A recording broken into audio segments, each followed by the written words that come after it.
Hey guys, what's up? It's Finch here. Today we're going to be discussing the bans of Kyurem-Black and Zygarde in the SSOU metagame. So first off, I want to say thank you to everyone who responded to the tiering survey that we put out. In fact, over 3,000 people responded, leaving their input on what they thought should be banned and maybe not necessarily banned from the SSOU metagame.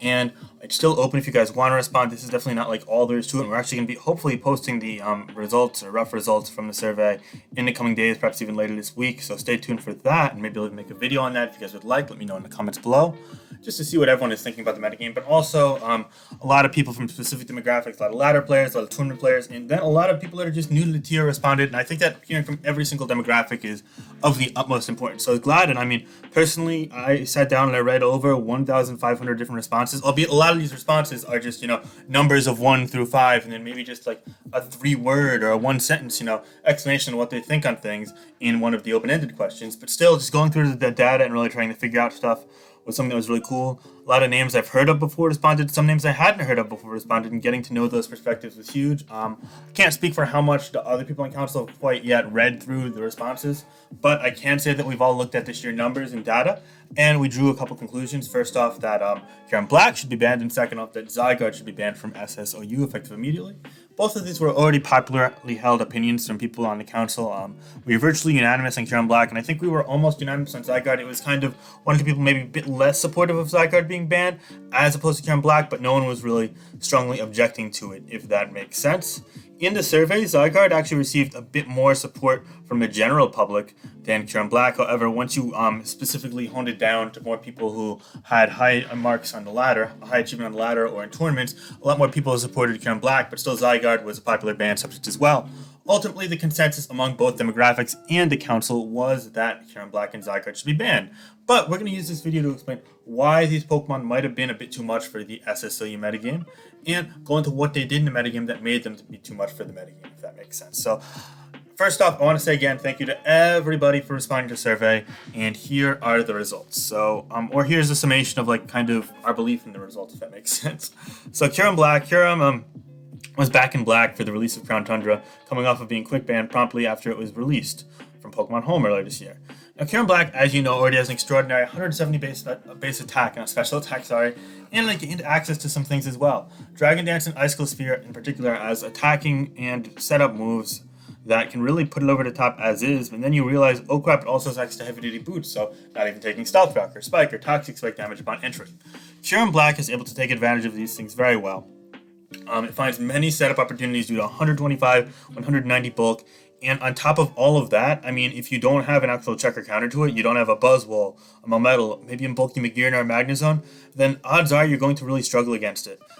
It's a very unforgiving Pokemon. It's hard to revenge kill because oftentimes revenge killers can't even switch into it if it's at +0. Things like Dragapult and Pheromosa, they're going to get one-shot. And on top of that, after a couple Dragon Dances, even a Scarf, a fast Scarfer was likely to get revenge killed unless it's like a +speed Scarf Dragapult or Pheromosa, which you see very few and far between.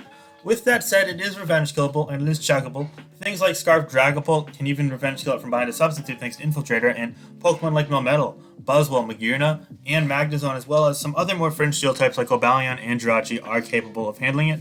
Of course, Kyurem-Black does have some versatility built in. For example, the 3 moves that you see it run far and away most often are going to be Dragon Dance, Icicle Sphere, and Fusion Bolt, giving it Bolt Beam coverage alongside Dragon Dance. Now, this is splendid, and it's going to be hitting a vast majority of Pokemon with either a super effective or a neutral move, including all of the Pokemon that we just mentioned, besides from Magnezone. However, with that said, it's also worth noting that at the same time, the fact that it can hit them neutrally, for example, the fact that it can hit Melmetal neutrally with a Fusion Bolt or Buzzwole neutrally with an Icicle Sphere, is not necessarily enough to break through them. Buzzwole is able to withstand multiple +1 Icicle Spheres due to its mammoth physical bulk, and Melmetal can say the same about +1 Fusion Bolt, and both these Pokemon can hit it in return with super effective, even potentially boosted attacks. Melmetal can take it out in one hit, whereas Buzzwole is very good at 2-KOing it with the help of Drain Punch, which you run over close combat generally, because if you Drain Punch, if you close combat a couple times behind into Substitute Gem, then you're losing your defenses, and then it becomes a problem, and Kyurem could potentially snowball out of control. Kyurem-Black does have access to some interesting moves for the 4 slot, whereas Substitute to status and Roost to increase longevity when it already has a lot of bulk are great options that we see far more often than not. One of those two. You can run Earth Power to hit things like Melmetal, Magearna, Magnezone, and the aforementioned Fringe Steel types like Cobalion and Jirachi, or even Aegislash, although Aegislash is less appreciative of a Fusion Bolt, one could argue, especially if it's behind a Substitute, because, you force it to get into the non-shield form, the sword form, and then it's like, okay, it's just down to a +1 Fusion Bolt, so yeah. But Earth Power can also dispose of those Pokemon. However, Dual Wing Beat is also a possibility, specifically on hyper-offensive teams when paired with something like Urshifu, or potentially Zygarde, that also struggles with Buzzwole, and Dual Wing Beat at +1 could just annihilate that, and that's just crazy. I wouldn't say that Kyurem-Black is necessarily as good as handpicking its checks and counters with something like Genesect, which is just the mammoth at doing that. But rather, quite on the contrary, I quite do believe that it's still good enough to where its counterplay is already limited, and versatility is just another thing that puts it, even better. And again, all of this alone is just more than enough to really push Kyurem-Black over the top in my eyes. I mean, look at the mammoth bulk, coupled with the fact that it hits super hard with 170 attack, and now its poor defensive typing is largely mitigated by heavy-duty boots, and the fact that it can outrun a lot of things with the Dragon Dance, which previously didn't have. Previously, it was more of a standalone breaker with things like Choice Band or Z-moves, and that's cool. There's often good times able to trade, get a kill a game, but now it can really snowball out of control with the more reliable setup that it currently has. Regardless of what move it's running in the last slot, though, be it the aforementioned Dual Wing Beat or Earth Power, or something like the more common Substitute or Roost, which all are within its arsenal and very viable moves to run on it. For a Pokemon that it punishes unpaired teams so well because it basically just sweeps them really, due to again all of the bulk, all of the strength, it's no real surprise that it's doing that well. It was banned for similar reasons from the DLC 1 metagame, but we wanted to try it out once more. And I think I'm really glad we tried it out because we got a good couple of weeks with it. We really got to get a gauge on what it could do in this metagame, what the new Pokemon like Melmetal, Buzzwole, etc. could really do against it. And unfortunately, it was just a bit too much for the metagame, but we were glad to try it out. And I think it really kind of helped really, figure out what its true niche is. And we'll use this information when figuring out how to tier preliminary in, the next generation and so on and so forth. And all in all, I'm happy. I'm really happy with what came of this, even if it ended up banned, because if we're not going to test things like Kyurem-Black, then it would be much harder to justify testing things like, Blaziken, or, bringing back things like Aegislash to start a generation, although that's arguably a bit more of an outlier case. But the point is that if we were to retest 10 Pokemon, and 8 or 9 of them ended up banned, that's still 1 or 2 new additions to the metagame, and that's positive because we would have never tested them to begin with, so I'm glad we retested all these Pokemon to start. And unfortunately, Kyurem-Black is going to end up banned. I'm just going to cover the last paragraph really quick. Yeah, it's absolute behemoth. Hyper-offensive teams is really good with screens, too, and support. So, given all of that, and the fact that the survey results I saluted before were pretty overwhelming in support of getting it out of the tier, it's no surprise that we're going to be getting rid of it. Now, again, I think that it was a really good thing that we give it another try, and even if it didn't work out, we've seen Pokemon like Blaziken, again, that really aren't too bad in the tier right now, and I think that's super cool. So I'm excited to see that. But, at the same time, there's also going to be another Pokemon that we'll be banning. That Pokemon, of course, being Zygarde. So, Zygarde, maybe a bit more controversial in the eyes of some, a bit less in the eyes of others. It really depends. A lot of people like Zygarde to be super uncompetitive because Glare is stupid. In fact, dozens of people wanted to ban Glare, which I found a bit too out there for my personal liking, but I get it. But we're ultimately going to decide to ban it. We were almost unanimous on it in the survey, had a very strong support, especially from the general public, and I completely understand why the support is there. Let's outline why it was broken and what it's able to really take advantage of to make the OU tier just a bit less competitive, a bit less stable, and a bit more, centralized around keeping it in check. Zygarde's been one of the most fearsome threats ever since the release of Crown Tundra, unsurprisingly. It does have a glaring, pun intended, weakness to ice types, but at the same time, Zygarde is made up with so many different positive characteristics that it's kind of okay. For starters, 1,000 Arrows is an amazing move. It's super spammable. There are no immunities to 1,000 Arrows. And yeah, there are Pokemon like Buzzwole or Tangrowth, which can shrug it off, even if it's at like +3 or +6 or whatever it might have you. But at the same time, it's definitely true that 1,000 Arrows is an amazing move that gives Zygarde so much versatility in its other move slots. It can do virtually anything with those other 3, be it Substitute or Glare or Toxic or Coil or Dragon Dance or Extreme Speed or Rest, Protect. We've seen all sorts of other things, and you really cannot downplay the effectiveness of 1,000 arrows. And I also think it's important because a lot of people have been just slapping Clefable onto their teams for Zygarde. And A, sometimes that's effective, you don't get paralyzed.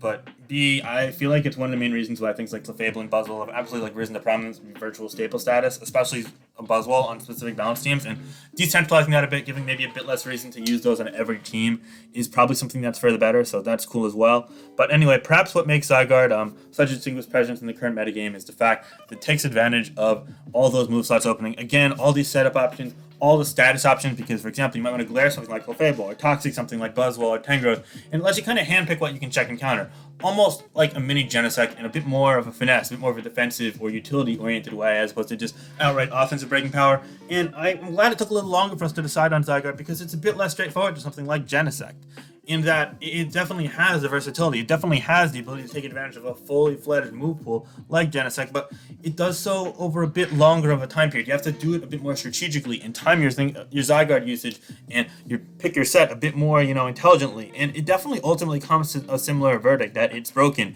It's too much. It can handpick its checks and counters, and it's overbearing to prepare for Zygarde on a consistent basis in this metagame.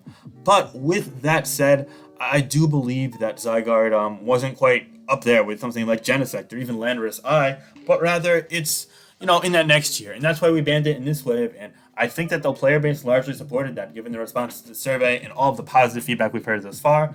And yeah, for every couple people we hear from positively, there's always one guy that's just trying to shit the bed and just say, oh no, you should have banned this and that and other thing, not this, that, and other thing, yada, yada, yada. Why are you banning all the offensive Pokemon to preserve stall? And I mean, that's just kind of nonsense.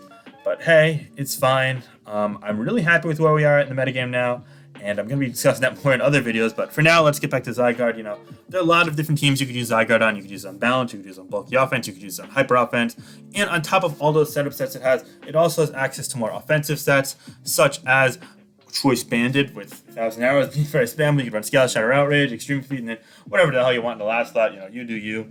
And you can even run more offensive Dragon Dance sets on teams with light screen support. And you run it with weakness policy and just scales completely out of control, so that's really cool. I might even do a last OU live on my Road to the Top series where I showcase that'll be cool. But regardless of all of that, it's just really nice seeing Zygarde kind of get its chance in the metagame, and ultimately, unfortunately, it was too much, but it was cool to see it thrive. It's cool to see what it can do. It's true that it's limited to, 4 moves and 510 EVs and 1 item, but 1,000 arrows being a virtual staple that, covers most of the attacking bases makes it so much more versatile just built in, and I think that's amazing. So given all of this and the response to the survey, so I personally believe that Zygarde broken. The council is virtually unanimous in this, so we're looking to quick ban it from SSOU. So all in all, we're going to have 2 quick bans. Kyurem-Black and Zygarde are both going to be gone from the SSC metagame. I hope you guys enjoyed this video and understood the explanations. If you have any questions, be sure to leave a comment below. If you guys enjoy these type of videos, let me know as well. Be sure to leave a like button, hit that like button, and subscribe to the channel if you want to see more. Finally, check out the Twitter and join the Discord server. We got poppin' Discord server there. And yeah, no, thank you guys so much for the support lately. I know it's been some rough times for everyone. If you guys ever need to talk about something, my PMs are always open on Smilegod or PS or Discord or wherever else you want to talk, comments or Discord server. Yeah, I definitely want to be there for you guys. We're one big community at the end of the day. We all fight for each other, and I know that things are going to get better. So yeah, just keep your heads up, and better days are ahead. Thank you so much for watching this video, guys. I hope you're having a great day. All right, peace out, guys. Bye-bye.